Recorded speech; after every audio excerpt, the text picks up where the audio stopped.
Step 7. Create data substitutions. Substitutions are used to modify or override the normally calculated rate in defined circumstances. Select Data Substitutions from the Rate Adjustments list and click on the title to edit, or the green plus button to create new. Fill in the blanks, selecting from 7 available rate options and from 5 available calculation methods to achieve your desired result. Selected field refers to the rate factor chosen in the previous step, cargo weight in this example. Criteria value refers to the adjustment criteria selected in the next step. The following adjustment criteria are used only to determine when a data substitution will be applied: for departure, for destination, for passenger type, and for cargo type.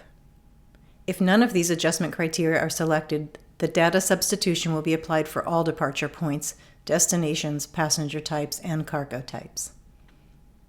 When the selected calculation method is either set from factor or adjust by factor, at least one of the following adjustment criteria values are required and are used as variables in the formula: for distance, for passenger count, for passenger weight, for cargo count, for cargo weight, or for total weight.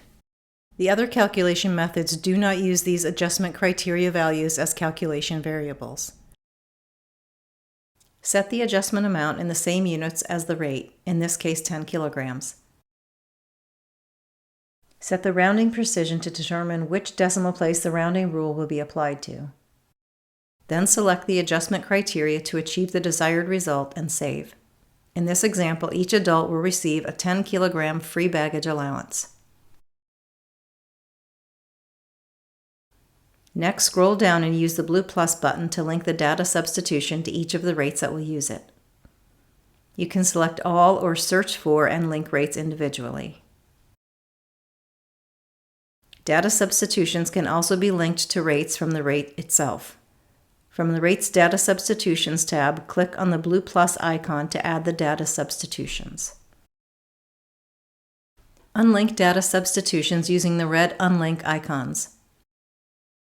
Note, once a data substitution has been used with a rate for a payment, it can no longer be unlinked from the rate. Instead, set an expiration date so it can no longer be used. Once you have created all your data substitutions and linked them to rates,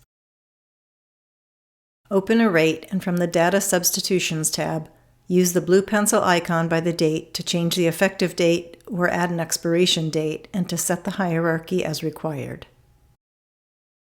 Effective dates, expiration dates, and hierarchy can also be set for each rate from the data substitution detail. Hierarchy should be set for data substitutions if you wish for more than one data substitution to apply in different circumstances. Hierarchy determines the order of calculation. Higher numbers are calculated first, lower numbers are calculated last. Two separate calculations cannot have the same hierarchy. Not all calculation methods respond to hierarchy settings in the same way. If two or more of the same formula type are applied, they will respond as follows. Set by addition, the adjustments will be cumulative or will stack on top of each other, and hierarchy does not matter. Set from factor, the adjustments will not stack, only one data substitution will be applied, and hierarchy determines precedence.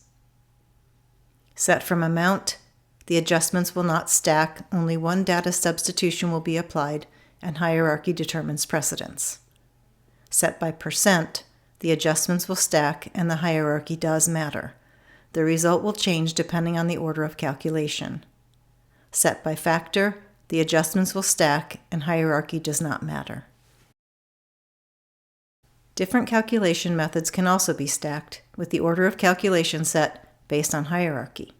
However, if either set from factor or set from amount have priority, they will always supersede any previous calculations. Note, if rounding precision is set for stacked data substitutions, rounding will occur between each calculation.